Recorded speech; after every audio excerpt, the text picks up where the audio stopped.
no Brasil, o ódio tem tomado múltiplos formatos, cancelamentos, ódios a quem pensa diferente. Uma educação que incorpore o elemento humano, assim como preconizava o Edgar Morin, que nos eduque para empatia, para se colocar no lugar do outro, que seja de fato inclusiva, como preconiza o Objetivo do Desenvolvimento Sustentável 4, ela permite combater os discursos de ódio.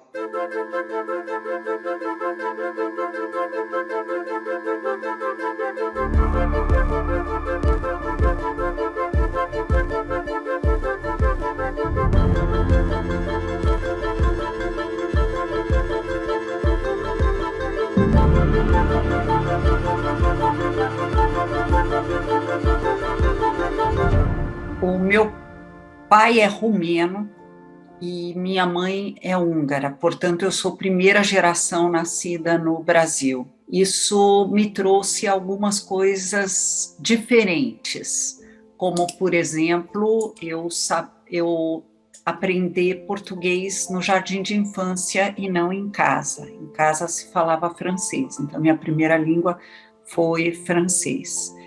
E isso me trouxe uma percepção de que eu era um pouco diferente, eu era um bichinho diferente da média das outras crianças. São Paulo é uma cidade de gente que veio de fora, de múltiplas maneiras, mas eu era primeira geração, né? Meus irmãos e eu, nós éramos 3 filhos, e isso me trouxe essa percepção. E eu também observava que na minha família se falavam diferentes línguas.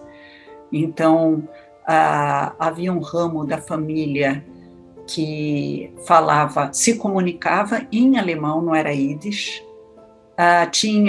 O francês era muito presente, minha mãe falava com a mãe dela em húngaro, e meu pai falava com os pais dele em romeno. Então, houve essa multiplicidade de línguas. Eu fui educada como católica, fui batizada, fiz primeira comunhão.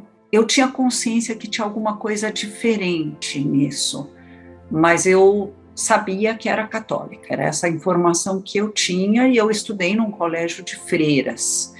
E eu sabia que minha mãe era protestante e que meu pai era católico, mas que optaram por eu ser católica. Pouco tempo depois, ainda eu criança, começaram a vir gente da família do meu pai. Eles eram judeus. E aí, na minha cabeça, se construiu uma narrativa de que meu pai era de origem judaica e que minha mãe era protestante. Quando eu tinha mais ou menos uns 12 anos, talvez até um pouco menos, 11 anos, o meu pai chamou meu irmão mais velho e eu, e disse para nós: olha, nunca se esqueçam que vocês são judeus. Eu achei aquilo tão esquisito, porque para mim, religião era aquilo que você tinha ou acreditava. Eu era católica. Como que meu pai era católico porque meu pai é de uma família que se converteu para o catolicismo. A minha família da minha mãe, depois eu descobri, não se converteu para coisa nenhuma, eles só falsificaram os papéis. Então, quando eu ouvi isso, eu achei esquisito, mas meu pai era um pouco patriarca, né? Então a gente não perguntava, então, como assim? E eu perguntei para o meu irmão assim: como assim a gente é judeu? Ele falou: não liga, adulto é sempre assim, eles falam umas coisas assim, sem pé nem cabeça. Eu me lembro que ele falou uma resposta desse tipo e pronto, a questão estava resolvida na minha cabeça. Até porque eu via, meu pai não era um grande frequentador de missa, mas eu já vi meu pai comungando, já vi meu pai indo na missa. É isso, né? Era o que... Eu descobri que minha mãe era judia. Eu já tinha meus filhos, eu já estava inclusive no governo, eu estava morando em Brasília, minha mãe resolveu escrever a história dela. E ao escrever a história dela, ela conta como é que foi 1943 e 44 na Hungria, Ela morava em Budapeste. Ela contou que ela foi num campeonato de natação e não deixaram entrar na água. Ela foi perguntar o que houve. Ela falou, não, você vai sujar a água porque você é judia. Ela não entendeu, ela falou, não, eu sou protestante. Ela não sabia que era judia e nem eu soube que era judia. Ela resolveu, num certo sentido, nos poupar do sofrimento que ela teve aquele dia. Ela fala, se eu conto essa história, não é para que tenham pena de mim, do que eu passei a partir daí, né? E depois ela relata como é que eles fugiram, como que foi todo o processo, mas que para que as futuras gerações possam ter orgulho de ser judeus e não vergonha, como eu senti naquele dia. Aquela frase me marcou para o resto da minha vida. Isso foi em 95, se eu não estou enganada, que ela escreveu isso, e eu desde então isso não sai da minha cabeça. A frase de ter orgulho de ser judeus. E num certo sentido, eu hoje entendo bem o que passou na cabeça deles, embora eu não teria feito a mesma coisa, que é, vamos poupar as futuras gerações de sofrimento. Mas ela repensou isso, quando ela falou orgulho de serem judeus. Quando eu li a história dela, escrita por ela, nas palavras dela, eu fiquei 3 dias que eu não parava de pensar nisso, eu chorava muito, pensando neles e o que deve ter sido tudo isso para eles. E eu, depois de alguns dias, eu comecei a buscar respostas. Então eu fui procurar um rabino para conversar, mas eu morava em Brasília eu não tinha na lista telefônica nenhuma sinagoga. Aí eu procurei o Sobel, que era o único rabino que não judeus sabiam e conheciam, então eu queria falar com o Sobel, estou querendo descobrir o que eu faço em relação a essa informação. Eu levei a história da minha mãe, tirei uma cópia, levei lá. Ele falou, você tem que documentar essa história. Ele olhou para o ângulo jurídico, né? Para eu ser judia, eu tenho que ter a documentação do lado da minha mãe, etc. Mas não era essa a minha questão. Aí um dia, eu estava em Brasília, tentando tirar mais uma cópia dessa história para um amigo que era húngaro e que eu queria mostrar para ele, e a minha secretária falou, olha, você conhece algum rabino? Eu falei, sim, o Sobel. Não é Sobel, é um aqui de Brasília que quer falar com a senhora. Eu falei, então faz o seguinte, derruba minha agenda da tarde que eu falo com ele. E de fato, ele veio lá, e essas coisas meio misteriosas que a vida conspira a favor, ou cada um com as suas crenças, mas ele veio lá e falou, olha, eu senti que precisava falar com a senhora por acaso é judia? Eu estava com a cópia da história da minha mãe na minha mesa. Eu falei, senhor, entra aqui, vamos conversar. E aí eu dei para ele a história da minha mãe, ele levou para ler, e à noite ele me ligou e disse, olha, o que essa história conta é que você é judia. Se você quiser, eu posso começar a estudar com você o que é o judaísmo, para você entender. E aí, uma vez por semana, a partir de então, nós começamos a estudar. Depois da terceira vez, eu falei, eu sou judia, não tenho o que discutir em relação a isso. Essa é a história do meu encontro com o judaísmo. E eu resolvi, então, educar meus filhos como judeus. Eu sou casada com um não-judeu, com o meu marido é agnóstico, é católico de origem, mas é agnóstico, mas eu decidi educar meus filhos como judeus, até para não dar mais essa vitória para o Hitler, ele matar as gerações sucessivas. Então, essa é a minha origem. É uma história longa, mas é a história da minha origem. A educação até mais do que trabalho, é o meu propósito de vida. Eu acredito muito numa sociedade coesa, harmônica, e menos desigual. E isso se constrói com algumas políticas sociais, mas, sobretudo, com a educação. E se a gente não conseguir garantir educação de qualidade para todos, nós não geramos uma sociedade como eu descrevi, nós não vamos ter um desenvolvimento inclusivo. E, nesse contexto, 2 anos letivos inteiros de escolas públicas fechadas foi uma tragédia decorrente de outra tragédia, que é a Covid. O meu marido está no hospital com Covid longa, apesar de ter tomado as 4 doses da vacina, mas ele é imunodeprimido, então ele tinha esse risco mesmo. Mas muitos países mantiveram as escolas abertas para os mais vulneráveis, seja para poder se alimentar na escola, e é importante lembrar que muitas famílias tiveram a sua situação social agravada, perderam emprego, perderam fonte de renda com a Covid, com fechamento, mas também perderam a aprendizagem. Então, foi muito desafiador ter as escolas fechadas, e fechadas por um período tão prolongado. Nós fomos um dos países do mundo que ficou mais tempo com escolas fechadas. E devo dar uma notícia triste. Em Roraima, que é eu hoje mentoro secretários estaduais e municipais de educação pelo país afora, e eu acompanho a situação de cada lugar. Em Roraima ainda tem várias cidades que até agora não abriram as escolas. Usaram a Covid, num certo sentido, como um pretexto para não fazer os investimentos e deixar as escolas em ordem. E isso é muito, muito triste. Nós vamos ter um atraso em termos de desenvolvimento de capital humano e em termos de respeito aos direitos de aprendizagem dessas crianças e jovens, terrível. Eu avalio como um grande problema, tanto de aprendizagem, quanto de segurança alimentar e de saúde.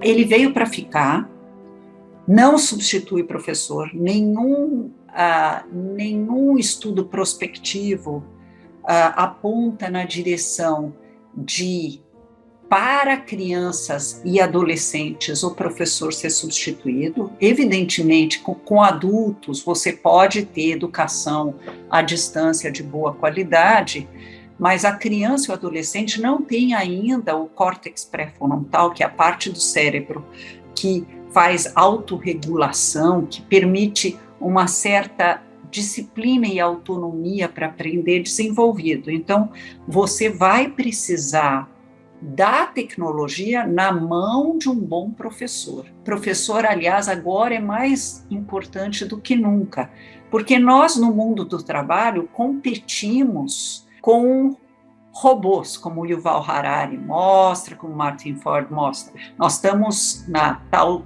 Revolução 4.0, competindo com robôs que conseguem substituir trabalho humano, inclusive trabalho humano que demanda competências cognitivas. Mas educação, nós vamos precisar de muito mais professores para nos tornar mais humanos. A gente se torna imprescindível nesse novo contexto, na medida em que a gente reforça o elemento humano. Então, a indústria do cuidado continua importante, a desenvolver nos jovens a capacidade de serem pensadores autônomos é cada vez mais urgente, desenvolvimento de criatividade é cada vez mais importante, porque os robôs não são criativos. No Brasil, o ódio tem tomado múltiplos formatos, cancelamentos, ódios a quem pensa diferente. Uma educação que incorpore o elemento humano, assim como preconizava o Edgar Morin, que nos eduque para empatia, para se colocar no lugar do outro, que seja de fato inclusiva, como preconiza o Objetivo do Desenvolvimento Sustentável 4, ela permite combater os discursos de ódio. É bom lembrar que só ter anos de escolaridade e conteúdos a Alemanha tinha. E muita gente com nível superior foi capaz de atrocidades enormes. Só educar para conteúdos não nos leva a um patamar civilizatório importante. É fundamental que a gente tenha o que os ingleses introduziram, inclusive, como uma nova disciplina, o letramento midiático, aprender a se comportar nas diferentes mídias, saber lidar com uma comunicação que construa uma cultura de paz. E a boa notícia é que a nova Base Nacional Comum Curricular, o currículo ou pré-currículo brasileiro, incorporou essas ideias. No que foi, inclusive, um pouco criticado por alguns, falando, mas o brasileiro não sabe nem ler direito, nós queremos introduzir outros assuntos. Não basta ensinar a ler, nós vamos ter que aprender a ensinar a ler direito, nós vamos ter que aprender a ensinar matemática direito, mas nós temos que desenvolver cidadãos responsáveis, com uma ética intergeracional e que olhem para o próximo com empatia e sabendo dialogar sem ódio. Quando eu fui secretária municipal de educação do Rio de Janeiro, uma das escolas atacadas a tiros por um ex-aluno que se inscreveu numa semana que a gente tinha criado de ex-alunos frequentando a escola para matar as crianças, porque ele tinha sofrido bullying, então ele queria, já adulto, né, tinha 25 anos, se vingar nas crianças da geração atual, que eram da escola em que ele tinha frequentado, matando crianças. 12 crianças morreram nessa circunstância. Eu vejo com grande preocupação, porque no Brasil, apesar de ter acontecido lá no Rio, apesar de já ter acontecido em Suzano, não acontece com a frequência que acontece nos Estados Unidos. Num contexto em que se fala de liberar armas para a população em geral, eu começo a enxergar, nós já aumentamos de uma maneira muito importante nesse curtíssimo espaço de tempo o acesso a armas. Eu vejo com uma grande preocupação. A escola não deveria ser lugar em que a gente pensa como colocar mais controles ou gente armada a mais para poder proteger as crianças, mas infelizmente é o que passa na nossa cabeça num mundo em que as pessoas estão se odiando tanto. Difícil educar as crianças para a paz num contexto em que alguém acha, por alguma doença psicológica, seja lá pelo que for, acha legítimo sair atirando em crianças, adolescentes ou jovens universitários. Muito triste o que acontece, e isso tem que ser evitado de múltiplas maneiras, com uma boa estratégia de segurança pública, mas também com uma educação para a paz, e com uma atenção a problemas psicológicos mais graves. Por isso que eu comemorei muito a lei que estabeleceu que as redes de escolas públicas têm que ter uma equipe de psicólogos, tem que ter apoio, não um psicólogo por escola necessariamente, mas uma equipe de psicólogos que possa acudir nessas situações ou na situação do retorno às escolas no pós-pandemia, que muitas crianças vieram com alguns problemas emocionais, tanto tempo longe, jovens afastados de ambiente escolar por muito tempo, e até professores com problemas de saúde mental. Saúde mental é coisa séria. Quando a gente olha para colocar as crianças na escola, ter acesso à escola simplesmente, em que o Brasil esteve muito atrasado, nós fomos um dos últimos países do continente a universalizar o acesso ao ensino fundamental. Eu queria lembrar que o Brasil só universalizou o acesso ao ensino fundamental, não estou falando ao médio, na primeira década do século XXI, do século em que a gente vive. Então, a gente atrasou bastante. Então, parte dos desafios de qualidade da educação que a gente tem estão relacionados a isso. Mas não basta estar na escola. é importante permanecer na escola e concluir até pelo menos o final do ensino médio. O Brasil vem melhorando nesses últimos anos, pré-pandemia, a taxa de conclusão no ensino médio. 69% dos jovens concluem até 2 anos, com até 2 anos de defasagem idade série, o ensino médio. Mas as crianças e jovens precisam aprender. Também nesse quesito, a gente vem mostrando melhorias, só que lentas demais. Desde 2005, a cada edição da Prova Brasil, que era como a gente chamava, agora mudou para a SAEB, da Prova Brasil, a gente melhora os anos iniciais do fundamental, o que antigamente se chamava de primário. Então, a cada edição há uma melhoria na aprendizagem. Nas 5 últimas edições dessa avaliação, que acontece dessa maneira desde 2005, nós melhoramos, inclusive, nos anos finais, no 9º ano. E, finalmente, em 2019, nós demos um salto de qualidade, mas ainda estamos num patamar baixo, no ensino médio. Nós estamos indo muito devagar. Como que a gente olha para fora, para Israel ou para outros países, para melhorar a qualidade da educação? Primeiro, olhando para o que esses países, que de acordo com as pesquisas ou com as avaliações internacionais, vêm mostrando um desempenho melhor. O que eles estão fazendo que a gente ainda não fez ou ainda não vem fazendo? Uma das coisas, a nossa alfabetização, a alfabetização foi profundamente alterada em todos os países que têm melhores sistemas de ensino. O Brasil resiste a mudar a forma como a gente alfabetiza. A gente criou uma fantasia até um pouco poética, que vamos ensinar que aprender a ler é inato no ser humano, não é. As pesquisas sobre o cérebro não confirmam isso. A Inglaterra, Estados Unidos, a França mudaram há cerca de 20 anos sua forma de alfabetizar e nós continuamos com a mesma estratégia. A outra coisa, nenhum deles tem o turno da manhã e o turno da tarde.